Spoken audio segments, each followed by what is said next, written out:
అందరికీ నమస్తే అండి. ఇది మీరు చెప్పింది వాస్తవం. ఉత్తరాంధ్రలో ఇప్పటికే ఆ ప్రయత్నాలు ప్రారంభమయ్యాయి. దానికి కారణం ఇప్పటివరకు మనం మాట్లాడుకుని ఉన్నాం. మనకి రాజకీయాల్లో పూర్తిగా వాతావరణం మారిపోయింది. గతంలో ఆ పార్టీకి ఒక పాలసీ, ఆ పార్టీ పట్ల ప్రేమ, ఆ పార్టీ పట్ల నిబద్ధత ఉండే వ్యక్తులు రాజకీయాల్లో కొనసాగేవారు. ఉదాహరణకి మనం తీసుకుంటే ఎన్టీ రామారావు గారిని తీసుకున్నా, చంద్రబాబు నాయుడు గారిని తీసుకున్నా, చివరికి రాజశేఖర రెడ్డి గారిని తీసుకున్న ఫాలోవర్స్, స్పష్టమైన ఫాలోవర్స్, నాయకుడు ఏమైనా, పార్టీ ఏమైనా వాళ్ళ కోసం ప్రాణం పెట్టేనే పనిచేయాలనుకునే స్థాయి నాయకులు ఉండేవారు. ఉదాహరణకి మీరు ఉత్తరాంధ్ర కోసం మాట్లాడారు కాబట్టి ఒక తెలుగుదేశం పార్టీలో తీసుకుంటే నర్సీపట్నంలో అయ్యన పాత్ర గారి దగ్గర నుంచి తీసుకుంటే ఇచ్చాపురం వరకు తీసుకుంటే చాలా కుటుంబాలు ఉన్నాయి. ఓ పతివాడ నారాయణ స్వామి నాయుడు, లేకపోతే అయ్యన్న పాత్రుడు గారు, కొండపల్లి పైడితేల నాయుడు గారు, కోళ్ళప్పలాడి గారి కుటుంబం, అలాగే ఎర్రనాయుడు గారి కుటుంబం, ఇట్లాగే అనేక కుటుంబాలు మనం చెప్పుకోవచ్చు. అట్లాగే కాంగ్రెస్ పార్టీలో కూడా ఒక నిబద్ధత కలిగినటువంటి నాయకత్వాలు ఉండే మాకు. అలాగే ఇప్పుడు మీకు తెలుగుదేశంలో అశోక్ గజపతిరాజు గారు, కాంగ్రెస్ పార్టీలో తీసుకుంటే పెద్దలు సాంబశివరాజు గారు అనేక పదవులు చేసినప్పటికీ కూడా ఆయన మరణించిన తర్వాత మళ్ళీ ఇదే జగన్మోహన్ రెడ్డి గారు సాంబశివరాజు గారు కొడుక్కి 2 సార్లు ఎమ్మెల్సీ ఇచ్చారు. ఆయన నెల్లిమర్ల శాసనసభ్యుడిగా గెలుస్తాడు, తండ్రికి ఆదరణ ఉంది. అదే ఆదరణ ఉన్నప్పటికీ కూడా చాలా నిబద్ధతగా జగన్మోహన్ రెడ్డిని నమ్మి జగన్మోహన్ రెడ్డి కోసమే పనిచేసినటువంటి వ్యక్తి కాబట్టి 2 సార్లు ఎమ్మెల్సీ ఇచ్చారు. అయితే ఇప్పుడు పరిస్థితులు అలా లేవు.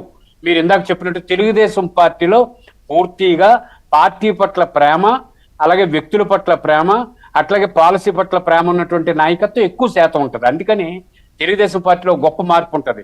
నేను అందరికీ చెప్తా ఉంటాను, తెలుగుదేశం పార్టీలో ఎవరికి టికెట్ ఇచ్చినా అద్భుతమైన ఓటింగ్ జరుగుతుంది. ఎందుకంటే నాయకుడిని చూడరు, పార్టీ అంటే అభిమానం వాళ్ళకి.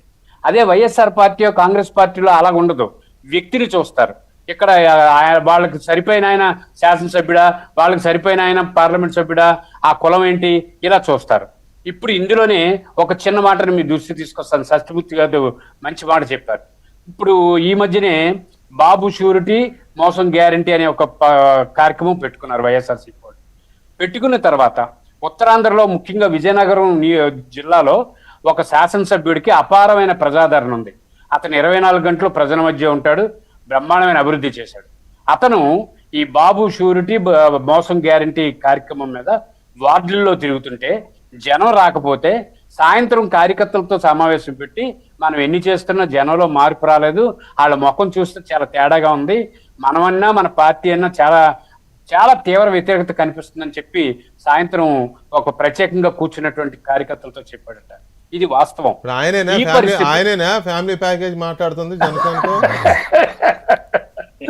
కాబట్టి ఇప్పుడున్న పరిస్థితిలో ఏంటి, వాళ్ళు ఈ క్రిమినల్ యాటిట్యూడ్ లో మీకు జైలుకి వెళ్ళిపోయే పరిస్థితి కాదు.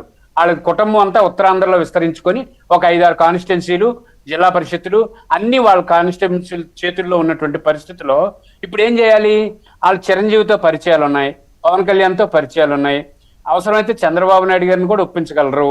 ఈ పరిస్థితుల్లో వీళ్ళు ఏం చేయాలి, ఈ చెత్త అంతని మేదనేసుకొని కడుక్కునే ప్రయత్నం చేస్తారా, లేకపోతే తమ భవిష్యత్ అంచనాలకు అనుగుణంగా కొత్త ప్రయాణం చేస్తారా అన్నది ఆలోచించుకునే దిశకి వెళ్ళారు. ఎవరండి అంత పెద్ద కుటుంబం, చిరంజీవి గారితో వీళ్ళతో పరిచయాలు ఉన్న అంత పెద్ద నాయకుడు ఎవరు మీ దగ్గర?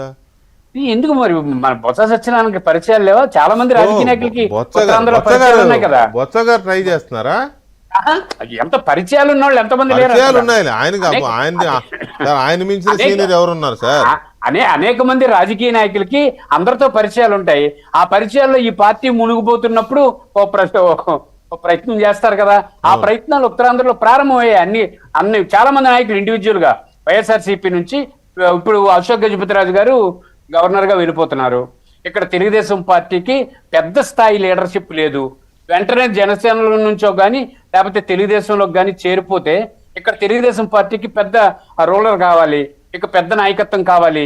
ఒక విజయనగరం జిల్లాలో లీడర్షిప్ కొరత ఉంది, విశాఖపట్నం జిల్లాలో లీడర్షిప్ కొరత ఉంది, శ్రీకాకుళం జిల్లాలో లీడర్షిప్ కొరత ఉంది. చాలా మంది వైఎస్ఆర్సీపీ నుంచి ఖర్చీపులు వేసే పరిస్థితున్నారు. అయితే తెలుగుదేశంలోకి వస్తారు, లేకపోతే జనసేనలోకి వస్తారు, లేకపోతే భాజపాలోకి వస్తారు. ఎక్కడో దగ్గర ప్రయత్నం. ఎందుకంటే వీళ్ళు సర్వైవల్ ఎలాగా, ఈ రాజకీయాల నుంచి సర్వైవ్ అవ్వాలంటే ఎలా సర్వైవ్ అవ్వాలి? ఒక ఆయన అయితే విజయనగరం జిల్లాలో ఒక ఎమ్మెల్సీ వైఎస్ఆర్సీపీ నుంచి గెలిచి జగన్మోహన్ రెడ్డి గెలవడం కోసం చెప్పి 40 లక్షల రూపాయలు ఖర్చు పెట్టి పాదయాత్ర చేసి అదే పార్టీ ఓడిపోవాలని కాన్స్టిట్యున్సీలో తిరిగాడు ఆయన. ఈ రకమైన రాజకీయాలు ఉన్నాయి ఇప్పుడు పరిస్థితులు. ఈ రాజకీయాల్లో కేవలం కుటుంబం లేకపోతే పెట్టుబడి, లేకపోతే వెంకటేశ్వరరావు గారు చెప్పినట్టు కంపెనీలు, ఈ కంపెనీలు కొలాప్స్ అయిపోతున్న స్థాయిలో మళ్ళా వాళ్ళని వాళ్ళు భవిష్యత్తులో నిర్మించుకోవాలనుకున్నప్పుడు గ్యారంటీగా ఇప్పుడు రేపు భవిష్యత్తులో జగన్మోహన్ రెడ్డి గారు బయట ఉండకుండా లోపల ఉండే పరిస్థితి వస్తే దీన్ని లీడ్ చేసేవాళ్ళు ఎవరు? దీన్ని ఏ కార్యక్రమాలు జనం మధ్యకి వెళ్తాయి? కాబట్టి జనం పూర్తిగా ఒప్పుకునే పరిస్థితిలో లేరు.